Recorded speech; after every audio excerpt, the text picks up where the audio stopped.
कसे गेले आणि शिक्षकांनी कसं गायडन्स केलं या सर्व बाबतीत खूप चांगलं आहे. तर सर्वात आधी जेवढे आपण इथे जमलेलो 3 वर्ष कसे गेले तुम्हाला पण माहिती नसेल, मला पण माहिती. ज्यावेळेस ॲडमिशन घेतलं तर फर्स्ट बॅच माझी क्यूबी मॅडम सोबत झाली होती. मला आठवते ते दिवस की 3 वर्ष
हॅलो,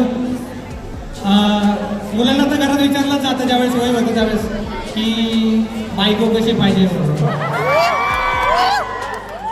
सगळ्यांना विचारलं जातं, मुलींना पण विचारलं जातं असेल की हसबंड कसं पाहिजे म्हणून, पण मुलांना तर विचारलं जातं. असंच मी जेवायला बसलो होतो बाबांसोबत, तर आई बाबा आमची फॅमिली जेव्हा बसलो होतो त्यावेळेस त्यांनी असं मला प्रश्न जेव्हा विचारलं की तुला मुलगी कशी पाहिजे लग्नासाठी, तर मी त्यावेळेस फक्त लाजत होतो घालतल्या काय बाबा तुम्ही काय सांगता.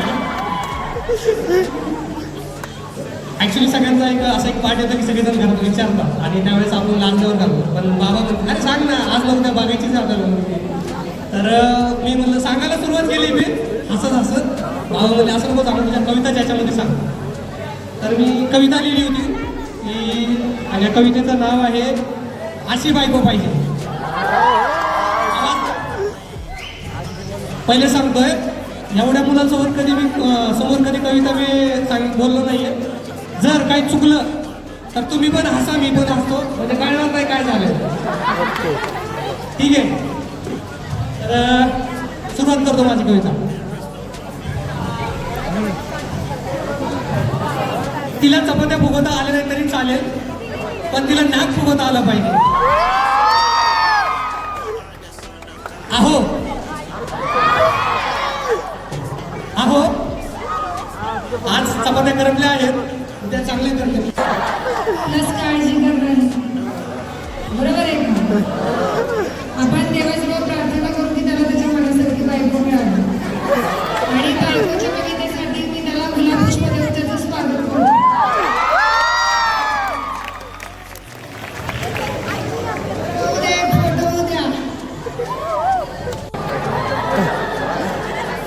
तर त्यावेळेस मी इथं नाहीये इथं नाहीये तर त्यावेळेस त्या जे काही घटना झाली होती त्या घटनेवर मी म्हणजे विचार करून त्यावेळेस त्यावर कविता लिहिली होती. तर ती कविता सांगतो. त्या कवितेचं नाव आहे क्षण. कवितेचं नाव आहे क्षण. दिसायला ती सुंदर नव्हती, बोलायला ती धुरंधर होती.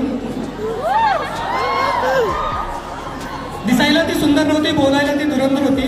कायम तिच्या नाकावर रागाचा भार असायचा. तिच्या अंगी हे गुण असण्याचं कारण मुख्य प्रजातीचा प्रकार होता. कारण मुख्य प्रजातीचा एक प्रकार होता. शेवटी माझ्या मैत्रीचा एक भाग होता. तिच्या प्रेमात पडावं असं माझं काही ध्यास नव्हतं. तिच्या प्रेमात पडावं असं माझं काही ध्यास नव्हता. पण तिचं हसणं, बोलणं, वागणं, चालणं या कारणामुळं झालं माझं अपघात. तिचं हसणं, बोलणं, वागणं, चालणं या कारणामुळं झालं माझा अपघात आणि मी पडलो तिच्या प्रेमात. आता तिला सांगावं लागेल तिच्या मनात माझ्याबद्दल प्रेम फुलवावं लागेल. सांगता क्षणीच ती गुलगुलू हसायला लागली. तिच्या नाजूक नजरेने माझ्याकडे पाहू लागली. नाजूकची टिकळी कपार लावून गालावरचे केस कानामागे सारे. तेव्हा तिच्या मनात एक विचार येईल की तो मुलगा माझ्यावर प्रेम करतो. नक्कीच मी सुंदर दिसत असेल, नक्कीच मी चांगलं वागत असेल, नक्कीच मी चांगलं बोलत असेल, नक्कीच मी सुंदर दिसत असेल, नक्कीच मी चांगलं बोलत असेल, मी नक्कीच चांगलं वागत असेल, म्हणून तो मुलगा माझ्यावर प्रेम करतो असं तिच्या मनात एक विचार येईल. आणि माझ्यामुळं ती स्वतःला आरशात पाहून गालातल्या गालात हसेल. माझ्यामुळं स्वतःला आरशात पाहून ती गालातल्या गालात हसेल. खरं सांगू का मित्रांनो, माझ्या प्रेमाचा सर्वात सुंदर क्षण तोच असेल.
एकतर्फी प्रेम माझे एकतर्फी भावना, एकतर्फी प्रेम माझे एकतर्फी भावना, तू आनंदी माझ्या विना मला तुझ्या विना भावना. आणि जिथे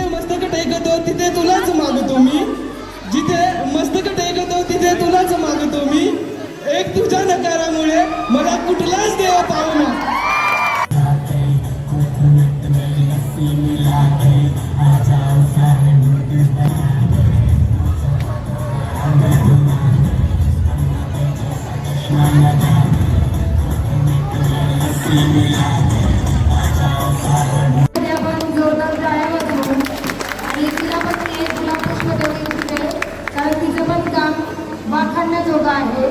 तू जाताना हसतोस, तुला काय वाटतं रे? तोच रोज जर हसतोस कळालं सगळ्यांना? त्याला पण स्पीच करायचं